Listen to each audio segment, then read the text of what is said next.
Hello ladies and gents, and the churchyard, which isn't always open at the moment. They've let me in because they've got a lot of work to do in it, so it's been closed for a while. But this is a permission visit tour, this one. So this is the churchyard of St Katherine Cree, and there is the church just through there. You have to go for this little church hall building, which I'll show you more of in a minute. But yeah, very kind. Oh, how charming.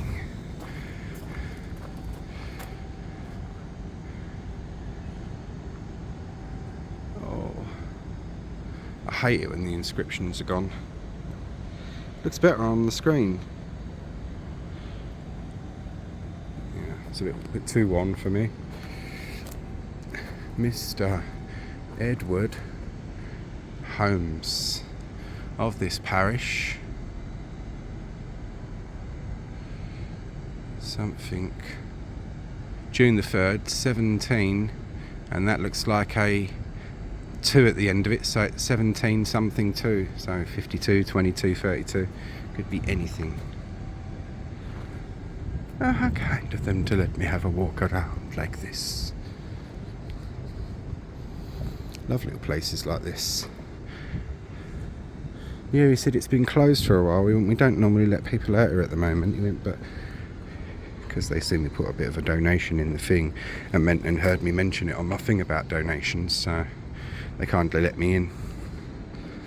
He said just have a little wander about and give me a shout before you go so he can lock it back up. But they sold a big portion of their churchyard. So the buildings that we are seeing all around us were put up when they sold that large portion of churchyard. And you've got like a maze affair kind of thing here. This is what I wanted to come and have a look at, because Carol told me about this.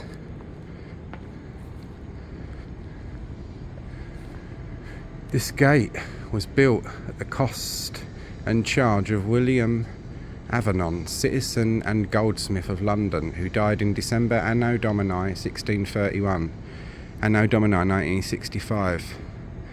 The Fitch Garden was dedicated to all those who work in this city and to the memory of James Fitch 1762 to 1818, who at midsummer 1784 opened his cheesemonger's shop east of the church St Katherine Cree.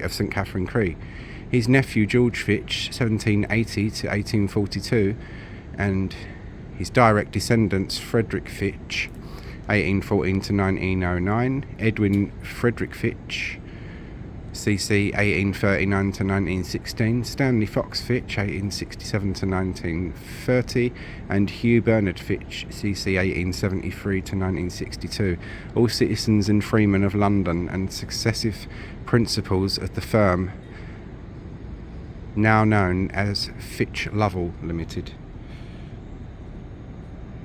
So that's a little interesting piece of London's history.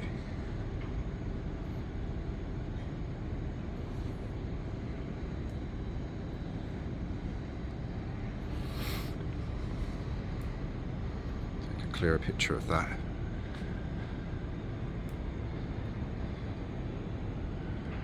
There we are, and you've got the Arms of London here, and parish boundary plates. I think they are. They could be parish boundary plates, or they could be fire company plates.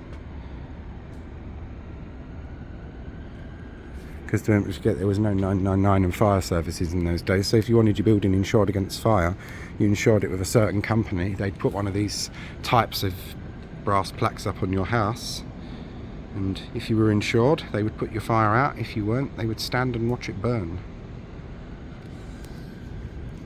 So yeah, that's rather kind of them, isn't it? Oh, we'll go back this way through the maze thing. It's more decorative. So yeah, this is a nice little permission visit, this one. The place I went to just now was not the churchyard to this. It was Mitre Square. This building that we're looking at here is the church hall, so I'll show you that in a minute.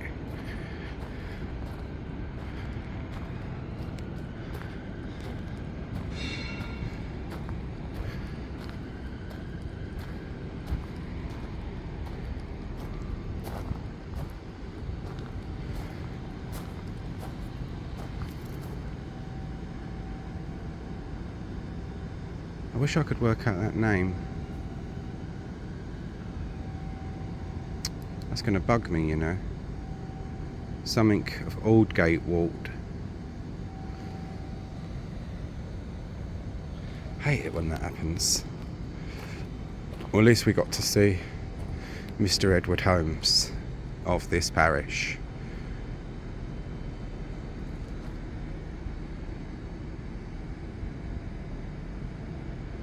It's a shame when they wear away like this, isn't it? I mean, this one has got the traces, faint traces of the blacking on, but as you can see, it's so bad that you just can't work it out. But that's okay.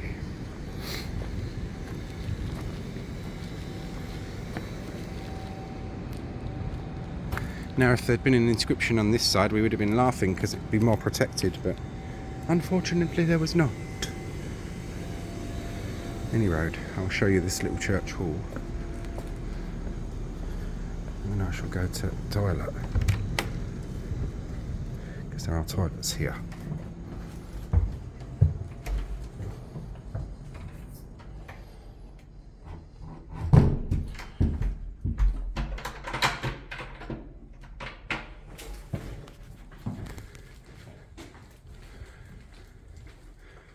This is its church hall.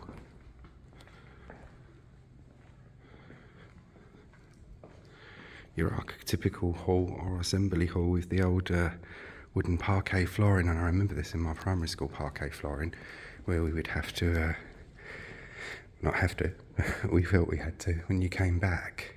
It's from holiday, from 6 weeks holidays, you would want to slide along the newly polished parquet floor, and that's where all the church plate and silver is stored in there. I will not even touch the door because that would be a complete, utter liberty.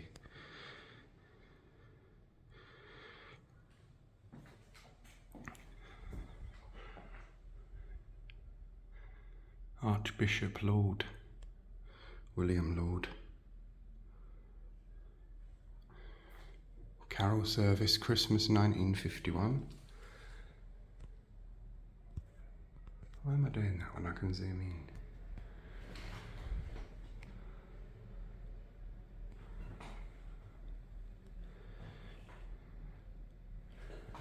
What's this?